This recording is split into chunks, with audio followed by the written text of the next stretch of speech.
A day in our life as a simple family living here in Canada. Ngayong araw, sasagutin ko yung madalas na tinatanong sa akin kung saan daw ba mas maganda dito sa Canada o sa Pilipinas at saan ko mas gusto. Sasagutin ko nga yan habang nagluluto at prepare ako ng baon ng mag-ama ko. Sa totoo lang, tong question na to ay para sa akin walang tama o mali na sagot kasi unang-una magkakaiba tayo ng gusto at goal sa buhay. Magkakaiba din tayo ng opinion at pananaw sa buhay. Kaya naman itong sasabihin ko at sagot namin ay sariling opinion, experience at gusto namin. Madalas ko din to nakikita na madami ang nagtatalo-talo sa mga comments sa ibang videos about sa topic na to. Dahil nga sa pagkukumpara lagi ng Canada sa Pilipinas. Anyway, inuna ko nga palang lutuin yung baon ni Soneng dyan na fish steak. Nagsaing na din ako at ang sunod naman ay ang babaonin ni Asher. Dito nga lang ako medyo nahihirapan sa setup namin ng pagbabaon nila dahil magkaiba pa sila ng binabaon. Ayaw kasi nagbabaon ni Asher ng kanin at ulam sa school dahil nga mabilis lumamig. Pero kung ano ang ulam na baon ng daddy niya ay ayun naman ang breakfast niya dahil sa umaga kumakain siya ng kanin. Mabalik nga tayo sa topic na pinag-uusapan natin. Para sa akin wala naman perfect na bansa dahil bawat bansa ay may kahinaan, pagkukulang, kanya-kanyang advantage at disadvantage kaya nasa tao na lang din talaga kung saan nila mas gusto tumira at saan sila magiging komportable. Kung usapang kagandahan ng bansa kung Pinas ba o Canada parehas naman okay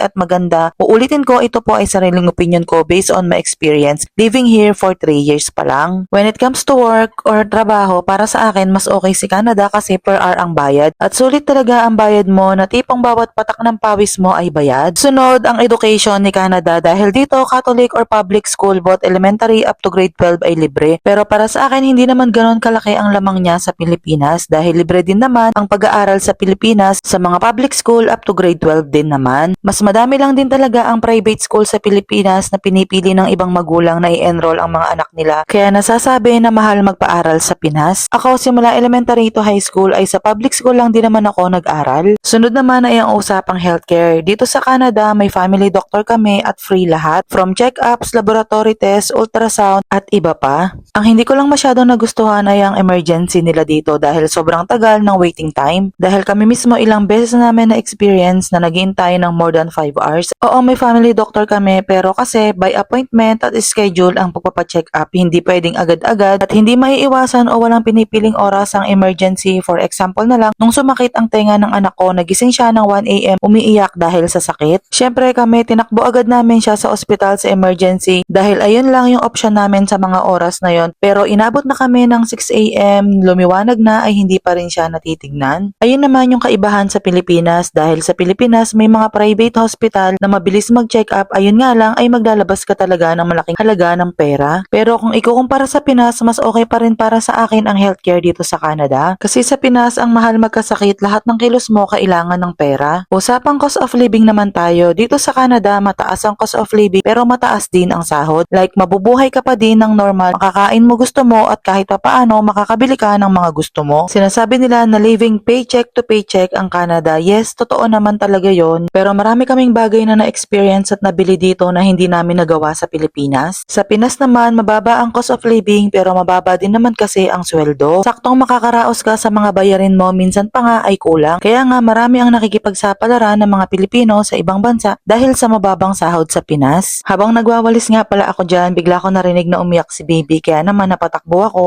at kinuha ko na dahil nga nagising na. Nagugutom na din siya kaya pinadedi ko muna at nebulizer. Araw-araw nga kailangan namin siyang nebulizer twice a day dahil sa mucus niya. Meron pa nga nagsasabi sa akin na malaki daw ang tax namin dito sa Canada. Yes po, totoo naman talaga yon na malaki ang tax dito. Pero ramdam namin yung balik sa amin dahil sa libreng pag-aaral, healthcare at monthly child benefits ng mga bata. Pero mabalik nga tayo sa unang tanong sa akin kung saan ko mas gusto, sa Pilipinas ba o sa Canada? Maganda ang Canada, malaki ang binago sa buhay namin. Binigyan kami ng magandang opportunity, maraming natutunan sa buhay na kami lang at sobrang laki ng binago niya sa buhay namin. Kaya naman forever thankful kami na napunta kami sa bansang ito. Pero sabi nga nila no place like home, kaya naman uuwi at uuwi kami ng Pilipinas dahil kahit anong ganda ng Canada para sa amin ang puso namin ay Pilipinas pa din. But not now, maybe soon in God's perfect timing dahil madami pa kaming plano at pangarap na alam namin na kay Canada namin makukuha at matutupad. And that's it for today's mini vlog. Follow me for more. Thank you for watching!